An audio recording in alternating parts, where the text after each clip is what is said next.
Hello, അമ്മ മനസ്സിൻ്റെ പുതിയൊരു എപ്പിസോഡിലേക്ക് എല്ലാവർക്കും സ്വാഗതം. ചാനൽ ആദ്യമായിട്ട് കാണുന്നവരാണെങ്കിൽ ഒന്ന് സബ്സ്ക്രൈബ് ചെയ്തിട്ട് ലൈക്ക് ചെയ്യണേ.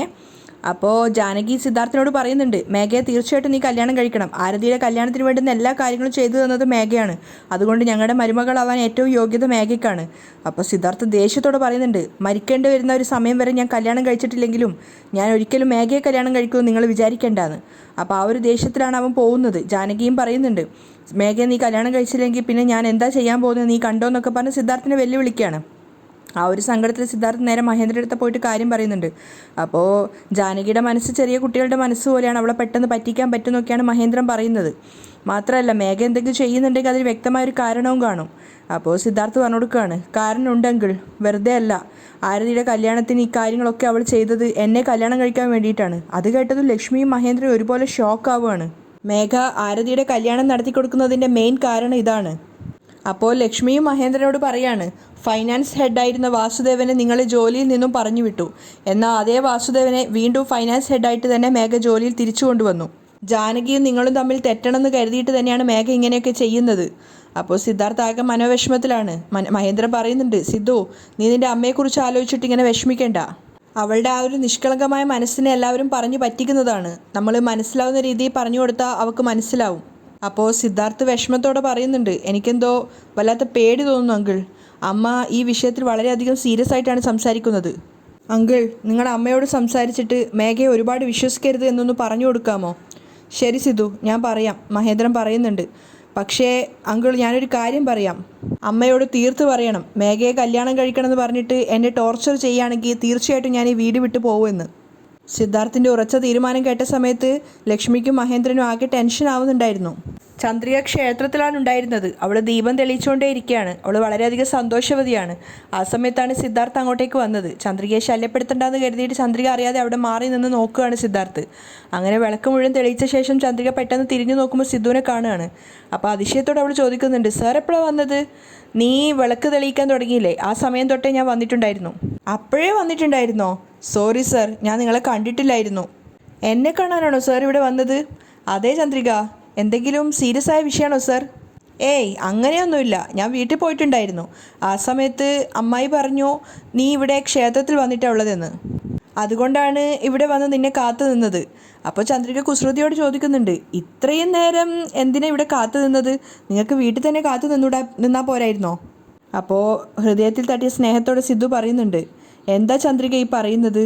ഞാൻ ഈ ജീവിതകാലം മുഴുവൻ നിനക്ക് വേണ്ടി കാത്തിരിക്കാൻ തയ്യാറാണ്. അപ്പോൾ ഈ കുറഞ്ഞ സമയം ക്ഷേത്രത്തിൽ കാത്തു നിൽക്കുന്നതൊക്കെ വലിയ വിഷയമാണോ? അത് കേട്ട സമയത്ത് ചന്ദ്രികയ്ക്ക് അവനോട് വല്ലാത്ത സ്നേഹം തോന്നുകയാണ്. അപ്പോൾ സിദ്ധു ആകെ ഒരു പുഞ്ചിരിച്ചുകൊണ്ടാണ് നിൽക്കുന്നത്. അപ്പോൾ ചന്ദ്രിക ഒരു സംശയത്തോട് ചോദിക്കുന്നുണ്ട്, ഞാൻ മനസ്സിലാവാത്തതുകൊണ്ട് ചോദിക്കുകയാണ്, അവസാനം വരെ ജാനകി അമ്മ എന്നെ ഉൾക്കൊള്ളാൻ തയ്യാറായില്ലെങ്കിൽ നിങ്ങൾ എന്താ സർ ചെയ്യുക? സിദ്ധാർത്ഥിന് ആലോചിക്കേണ്ടി വന്നില്ല. അവൻ പെട്ടെന്ന് തന്നെ മറുപടി പറയാണ്, ഞാനെന്ത് ചെയ്യാനാണ്? വേറെ ആരെയും കല്യാണം കഴിക്കില്ല. നിനക്ക് വേണ്ടി അവസാനം വരെ കാത്തിരിക്കും. അത് കേട്ട് ചന്ദ്രയ്ക്ക് വല്ലാത്ത സങ്കടം തോന്നുകയാണ്. എന്നിട്ട് അവൾ ചോദിക്കുന്നുണ്ട്, അപ്പോഴേക്കും നിങ്ങൾക്ക് വയസ്സാകും സാർ, അത് കുഴപ്പമില്ലേ? ആ, അത് പിന്നെ അങ്ങനെ തന്നെയാണല്ലോ ഉണ്ടാവുക. ഞാനൊരു കാര്യം പറയട്ടെ, ഈ കാലം വേണമെങ്കിൽ മാറിപ്പോയേക്കാം, പക്ഷെ ഞാൻ നിൻ്റെ മേലെ വെച്ചിരിക്കുന്ന പ്രണയം അതൊരിക്കലും അവസാനിക്കില്ല. സിദ്ധു അത്രയേറെ തന്നെ പ്രണയിക്കുന്നുണ്ടെന്ന് ചന്ദ്രികയ്ക്കും അറിയായിരുന്നു. അപ്പോൾ സിദ്ധു പറയുന്നുണ്ട്, ചന്ദ്രിക, ഈ ജീവിതത്തിൽ നമ്മൾ രണ്ടുപേരും ഒരുമിക്കണമെന്ന് ദൈവം നിശ്ചയിച്ചതാണെങ്കിൽ തീർച്ചയായിട്ടും നമ്മൾ ഒന്നു ചേരുക തന്നെ ചെയ്യും, ഇല്ലെങ്കിൽ അടുത്ത ജന്മത്തിൽ. അപ്പോൾ ചന്ദ്രിക കൂളായിട്ട് ചോദിക്കുകയാണ്, അല്ല, അടുത്ത ജന്മത്തിലും സാറിൻ്റെ അമ്മ വന്നിട്ട് ചന്ദ്രികയെ കല്യാണം കഴിക്കരുതെന്ന് പറഞ്ഞു കഴിഞ്ഞാൽ സാർ എന്ത് ചെയ്യും സാർ? അത് കേട്ടപ്പോൾ സിദ്ധാർത്ഥ് അറിയാതെ ചിരിച്ചു പോവുകയാണ്. അപ്പോൾ ചന്ദ്രികയും ചിരിച്ചുകൊണ്ട് പറയുന്നുണ്ട്, നിങ്ങൾ തമാശക്ക് പറഞ്ഞതാണോ സത്യം പറഞ്ഞതാണോ എന്ന് എനിക്കറിയില്ല, പക്ഷേ നിങ്ങൾ എനിക്ക് വേണ്ടി കാത്തിരിക്കാമെന്ന് പറയുന്നത് കേട്ടപ്പോൾ മനസ്സിന് വല്ലാത്തൊരു സന്തോഷം തോന്നുകയാണ്. അത് കേട്ട് സിദ്ധു ചിരിക്കുന്നുണ്ടായിരുന്നു. അപ്പോൾ ചന്ദ്രിക പറയാണ്, വാ സാർ, നമുക്ക് പ്രാർത്ഥിച്ചിട്ട് പോവാം. അങ്ങനെ രണ്ടുപേരും കൂടെ ദൈവത്തിന് മുന്നിലെത്തിയിട്ട് കൈകൂപ്പി പ്രാർത്ഥിക്കുകയാണ്. അതിനുശേഷം ചന്ദ്രിക അവിടെ നിന്നും പ്രസാദം എടുത്തിട്ട് സിദ്ധുവിന് നേരെ നീട്ടുകയാണ്. ഇതാ സാർ പ്രസാദം. അപ്പോൾ സിദ്ധു പ്രണയത്തോടെ ചന്ദ്രികയെ നോക്കുന്നുണ്ട്. ചന്ദ്രികയ്ക്ക് അതിൻ്റെ അർത്ഥം മനസ്സിലായിട്ടില്ലെങ്കിലും പെട്ടെന്ന് തന്നെ സിദ്ധു പ്രസാദം എടുത്തിട്ട് ചന്ദ്രികയുടെ നെറ്റിയിൽ വെച്ചു കൊടുക്കുകയാണ്. പെട്ടെന്ന് അങ്ങനെ ചെയ്തപ്പോൾ ചന്ദ്രിക ആകെ വല്ലാതാവുന്നുണ്ടായിരുന്നു. അവളതൊരിക്കലും പ്രതീക്ഷിച്ചിട്ടുണ്ടായിരുന്നില്ല. പക്ഷേ സിദ്ധു പ്രണയത്തോടെ അവളെ നോക്കി പുഞ്ചിരിക്കുകയാണ്. ചന്ദ്രിക അതിശയത്തോട് ചോദിക്കുന്നുണ്ട്, എന്താ സാർ, എനിക്കാണോ വെക്കുന്നത്? അപ്പോൾ സിദ്ധു ഒന്നും സംഭവിക്കാത്ത പോലെയാണ് പറയുന്നത്, ഏയ്, ഞാൻ നിനക്ക് വെച്ച് തന്നു, അപ്പോൾ തീർച്ചയായിട്ടും നീ എനിക്കും വെച്ച് തരണം. നല്ല ബുദ്ധിയാണ് നിങ്ങൾക്ക്. ഞാൻ വെക്കാനൊന്നും പോകുന്നില്ല, സാറ് തന്നെ വെച്ചാൽ മതി. അപ്പോൾ സിദ്ധു പറയാണ്, ശരി കുഴപ്പമില്ല, ഞാൻ തന്നെ വെച്ചോളാം എന്ന് പറഞ്ഞിട്ട് പ്രസാദം എടുത്തിട്ട് അവന് എവിടെയോ നെറ്റിയുടെ ഏതോ ഒരു ഭാഗത്തായിട്ട് വെക്കുകയാണ്. അപ്പോൾ ചന്ദ്രിക പറയുന്നുണ്ട്, ഇതെന്താ സാർ ഇങ്ങനെ വെക്കുന്നത്? അത് കുഴപ്പമില്ല, മര്യാദയ്ക്ക് അത് തുടക്ക്. അപ്പോൾ സിദ്ധു ചിരിച്ചുകൊണ്ട് അത് തുടക്കുകയാണ്. അപ്പോൾ രണ്ടാമത് ചന്ദ്രിക തന്നെ പ്രസാദം എടുത്തിട്ട് സിദ്ധുവിന് വെച്ചു കൊടുക്കുന്നുണ്ട്. രണ്ടുപേരും പരസ്പരം പ്രണയത്തോടെ നോക്കുകയാണ്. അപ്പോൾ ചന്ദ്രിക ചെറിയൊരു കുസൃതിയോട് ചോദിക്കുന്നുണ്ട്, സർ വേണമെന്ന് വെച്ചിട്ട് മനഃപൂർവ്വമല്ലേ അങ്ങനെ വെച്ചത്? അപ്പോൾ സിദ്ധുവും ചിരിച്ചുകൊണ്ട് പറയാണ്, അതിപ്പോഴാണ് ഈ മരമണ്ടയിൽ മനസ്സിലായത്. ചന്ദ്രികയും പറയുന്നുണ്ട്, ശരിയാണ്, ഞാൻ ബുദ്ധിയില്ലാത്തവളാണ്. ഈ ബുദ്ധിയില്ലാത്തവൾക്ക് പെട്ടെന്നൊന്നും അങ്ങനെ കാര്യങ്ങളൊന്നും മനസ്സിലാവില്ല. പ്രസാദ് അവിടെ തിരിച്ചു വെച്ചിട്ട് ചന്ദ്രിക ക്ഷേത്രത്തിനകത്തേക്ക് പോവുകയാണ്. അവൾ പോകുന്നത് തന്നെ പ്രണയത്തോടെ നോക്കിയിട്ട് സിദ്ധു നിൽക്കുന്നുണ്ടായിരുന്നു. കുറേ നേരം അങ്ങനെ തന്നെ നിൽക്കുകയാണ്. അതിനുശേഷം കാണിക്കുന്നത് മഹേന്ദ്രൻ ഗ്രൂപ്പ്സ് ഓഫ് കമ്പനിയാണ്. അപ്പോൾ ചന്ദ്രിക അവളുടെ ജോലിയിൽ എന്തൊക്കെയോ ചെയ്തുകൊണ്ടിരിക്കുമ്പോഴാണ് സിദ്ധു അങ്ങോട്ടേക്ക് ക്യാബിനിലേക്ക് കയറി വരുന്നത്. മേഘ അവിടെ ഉണ്ടായിരുന്നില്ല. സിദ്ധു പെട്ടെന്ന് കയറി വന്ന് കണ്ടപ്പോൾ ചന്ദ്രിക ഭയത്തോടെയും ബഹുമാനത്തോടെയൊക്കെ എഴുന്നേൽക്കുകയാണ്. അപ്പോൾ സിദ്ധു പറയുന്നുണ്ട്, എന്തിനാ ചന്ദ്രിക ഇങ്ങനെ എഴുന്നേൽക്കുന്നത്? അവിടെ ഇരിക്ക്. അപ്പോൾ ചന്ദ്രിക കുറച്ചു നേരം കഴിഞ്ഞപ്പോൾ ഇരിക്കുകയാണ്. ചന്ദ്രിക അവിടെ ഇരുന്ന സമയത്താണ് സിദ്ധാർത്ഥ് പറയുന്നത്, ചന്ദ്രിക, ബാംഗ്ലൂരിൽ നിന്നും ഒരു ക്ലയൻറ്റ് വന്നിട്ടുണ്ട്. അദ്ദേഹം പുതിയതായിട്ടൊരു കമ്പനി സ്റ്റാർട്ട് ചെയ്യാൻ വേണ്ടിയിട്ട് പോകുന്നുണ്ട്. അവിടത്തേക്കുള്ള സ്റ്റിച്ചിങ് ഓർഡർ എടുക്കുമോയെന്ന് എന്നോട് ചോദിച്ചിട്ടുണ്ടായിരുന്നു. അത് കേട്ടത് ചന്ദ്രിക ആകെ പരിഭ്രമിക്കുകയാണ്. കാരണം ടെക്സ്റ്റൈൽസിലൊക്കെ ഒരുപാട് ജോലി ഉണ്ടാവും സർ. നമ്മുടെ കൂടെയുള്ളത് കുറച്ച് ആളുകൾ മാത്രമാണ്. ചന്ദ്രിക ടെൻഷനോടെ പറയുകയാണ്. സിദ്ധു ഒരു നിമിഷം ആലോചിക്കുന്നുണ്ട്. അപ്പോൾ ചന്ദ്രിക പറയാണ്, ഇത്രയും കുറഞ്ഞ ആളുകളെ വെച്ച് നമുക്കത് ചെയ്യാൻ സാധിക്കുമോ സർ? അപ്പോൾ സിദ്ധു കൂളായിട്ട് ചിരിച്ചുകൊണ്ട് പറയുന്നുണ്ട്, നമുക്ക് ചെയ്തു നോക്കാം ചന്ദ്രിക. ആക്ച്വലി ഇദ്ദേഹം നല്ലൊരു ക്ലയൻ്റാണ്. നമ്മൾ ഇദ്ദേഹത്തിൻ്റെ ഓർഡർ സ്വീകരിച്ചിട്ട് അവർ പറയുന്നത് പോലെ ചെയ്തു കൊടുത്തു എന്ന് വെച്ചാൽ നമുക്ക് ഇനിയും ഒരുപാട് ഓർഡറുകൾ അദ്ദേഹം തന്നെ തരും. ചന്ദ്രികയും കുറച്ചു നേരം ആലോചിച്ചിട്ടിരിക്കുകയാണ്. അതിനുശേഷം അവൾ സിദ്ധാർത്ഥിനോട് കോൺഫിഡൻസോടെ പറയുന്നുണ്ട്, അങ്ങനെയാണെങ്കിൽ ഓക്കെ സർ, നമുക്ക് അദ്ദേഹത്തെ കണ്ട് സംസാരിക്കാം. ഓക്കെ, ഒരു മിനിറ്റ് എന്ന് പറഞ്ഞിട്ട് സിദ്ധു വേഗം ഫോൺ എടുത്തിട്ട് അവിടെയുള്ളൊരു സ്റ്റാഫിനെ വിളിച്ചിട്ട് പറയാണ്, ഒരു ക്ലയൻറ്റ് പുറത്തവിടെ വെയിറ്റ് ചെയ്യുന്നുണ്ട്, അദ്ദേഹത്തെ നമ്മുടെ കോൺഫറൻസ് ഹാളിലേക്ക് കൊണ്ടുവരണം. ഞാനും ചന്ദ്രികയും കൂടി അങ്ങോട്ടേക്ക് വരുവാണ്, പെട്ടെന്ന് തന്നെ ചെയ്യണം. ഓക്കെ സർ, അവർ കോൾ കട്ട് ചെയ്യാണ്. അതിനുശേഷം സിദ്ധാർത്ഥ് ചന്ദ്രികയോട് പറയുന്നുണ്ട്, ആക്ച്വലി ഇതൊരു വലിയ പ്രൊജക്റ്റാണ്. അവർ പറയുന്നത് പോലെ നമ്മൾ ചെയ്തു കൊടുത്തു എന്ന് വിചാരിച്ചാൽ ഇനി അവർ കാരണം തന്നെ നമുക്ക് ഒരുപാട് ഓർഡറുകളും കിട്ടും, മറ്റുള്ള ക്ലയൻസിനെയും കിട്ടും. ചന്ദ്രികയും കോൺഫിഡൻസോടെയാണ് പറയുന്നത്, ശരി സർ ടെൻഷൻ ആവണ്ട, നമുക്കിത് നന്നായിട്ട് തന്നെ ചെയ്തു കൊടുക്കാം. ശരി, എങ്കിൽ നമുക്ക് അദ്ദേഹത്തെ മീറ്റ് ചെയ്യാം എന്ന് പറഞ്ഞ് സിദ്ധു ചന്ദ്രികയും കൂട്ടിക്കൊണ്ടിട്ട് കോൺഫറൻസ് ഹാളിലേക്ക് പോവുകയാണ്. കോൺഫറൻസ് ഹാളിലെത്തിയപ്പോൾ ആ ക്ലയൻറ്റ് അവിടെ വെയിറ്റ് ചെയ്യുന്നുണ്ടായിരുന്നു. സിദ്ധുവിനെ കണ്ടപ്പോൾ തന്നെ അയാൾ പരസ്പരം അവർ സംസാരിക്കുകയാണ്. അതിനുശേഷം ചന്ദ്രികയും സിദ്ധു അയാൾക്ക് പരിചയപ്പെടുത്തി കൊടുക്കുന്നുണ്ട്. അതിനുശേഷം അവർ അഭിമുഖമായിട്ട് ഇരിക്കുകയാണ്. അപ്പോൾ ചന്ദ്രിക ബഹുമാനത്തോടെ തന്നെ പറയുന്നുണ്ട്, സിദ്ധു സാറിനെ പറ്റി എല്ലാം പറഞ്ഞു തന്നിട്ടുണ്ട്.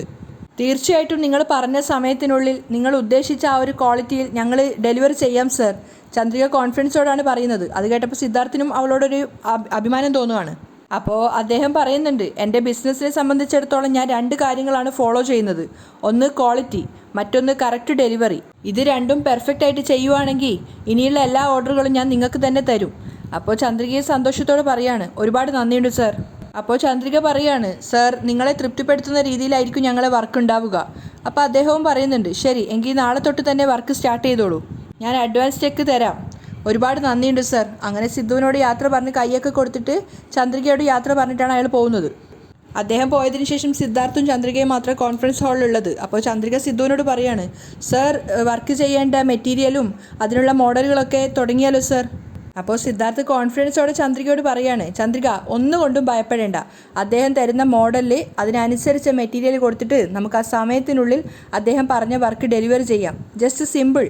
സിദ്ധാർത്ഥിൻ്റെ ആത്മവിശ്വാസം ചന്ദ്രികയിലേക്ക് ഉണ്ടായിരുന്നു. അപ്പോൾ അവൾ പറയുന്നുണ്ട്, തീർച്ചയായിട്ടും സർ, ഞാൻ ഈ ഒരു ജോലിയിൽ ആദ്യമായിട്ടാണ്.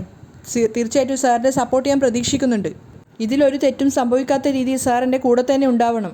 അപ്പോൾ സിദ്ധാർത്ഥ് പുഞ്ചിരിച്ചുകൊണ്ട് പറയാണ്, വിഷമിക്കേണ്ട ചന്ദ്രിക, ഇത് നിൻ്റെ ജോലി എൻ്റെ ജോലി എന്നൊന്നല്ല, ഇത് നമ്മുടെ പ്രൊജക്റ്റ്, നമ്മുടെ ജോലി. അത് കേട്ട് ചന്ദ്രികയെ സന്തോഷത്തോടെ പറയാണ്, ഒരുപാട് നന്ദിയുണ്ട് സർ.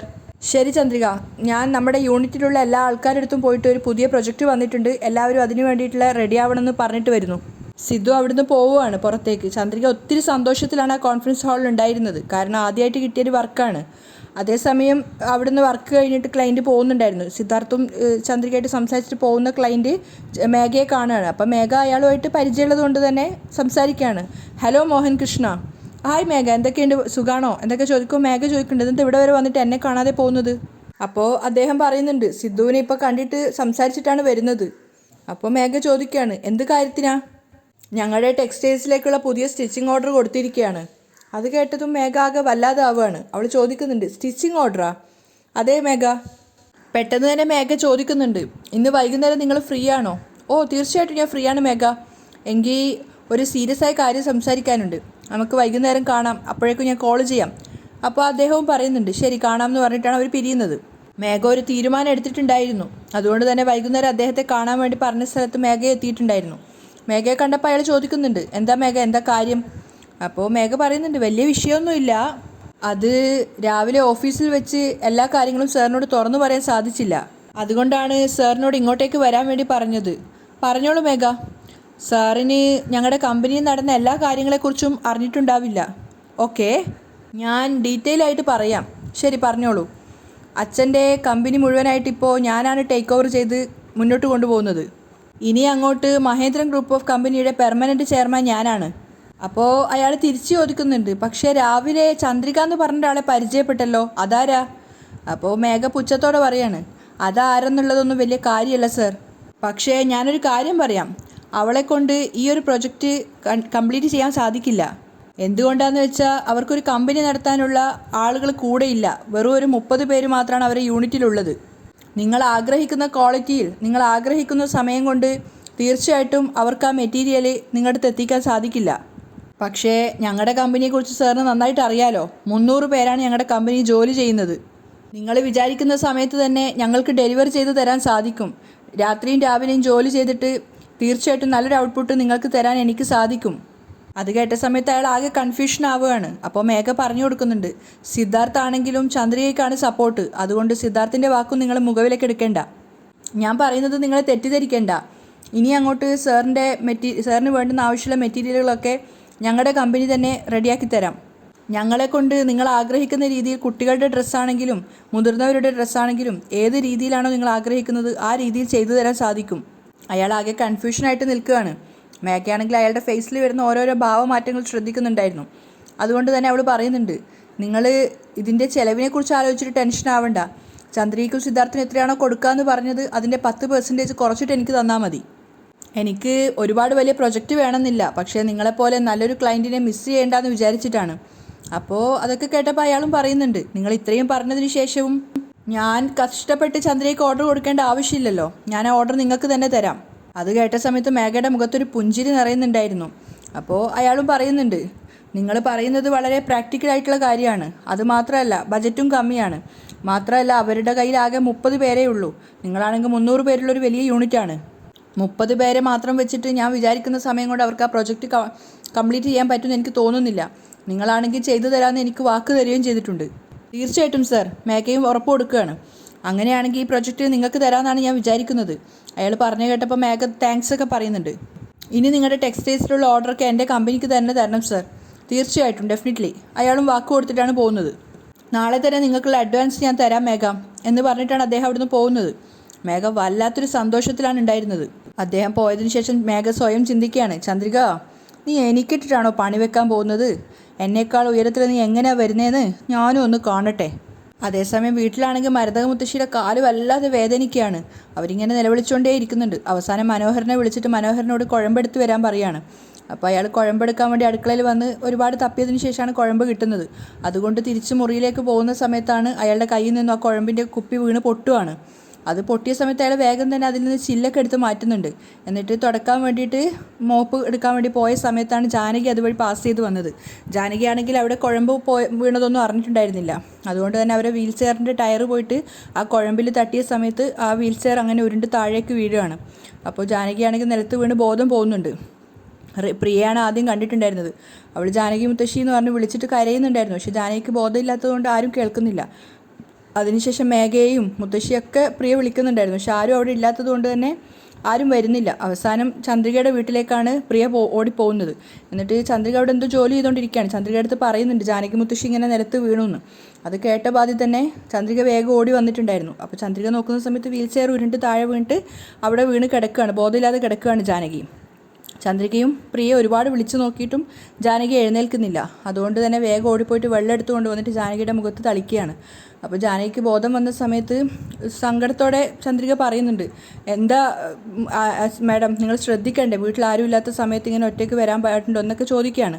സ്നേഹത്തോടെയാണ് ചോദിക്കുന്നത്. പക്ഷെ അത് കേട്ട സമയത്ത് ജാനകിക്ക് വല്ലാണ്ട് ദേഷ്യം വരികയാണ്. അതുകൊണ്ട് തന്നെ അവർ ചന്ദ്രികയോട് പറയുന്നുണ്ട്, എനിക്ക് എന്തെങ്കിലും സംഭവിച്ചാൽ നിനക്കെന്താ, എന്നിട്ട് എൻ്റെ മോനെ നിനക്ക് കല്യാണം കഴിക്കാനായിരിക്കില്ലേ എന്ന് പറയുന്ന സമയത്ത് ചന്ദ്രിക തന്നെ ആകെ സങ്കടത്തോടെ നിൽക്കുകയാണ്. അവിടെയാണ് ഇന്നത്തെ എപ്പിസോഡ് വൈൻഡപ്പ് ചെയ്തത്.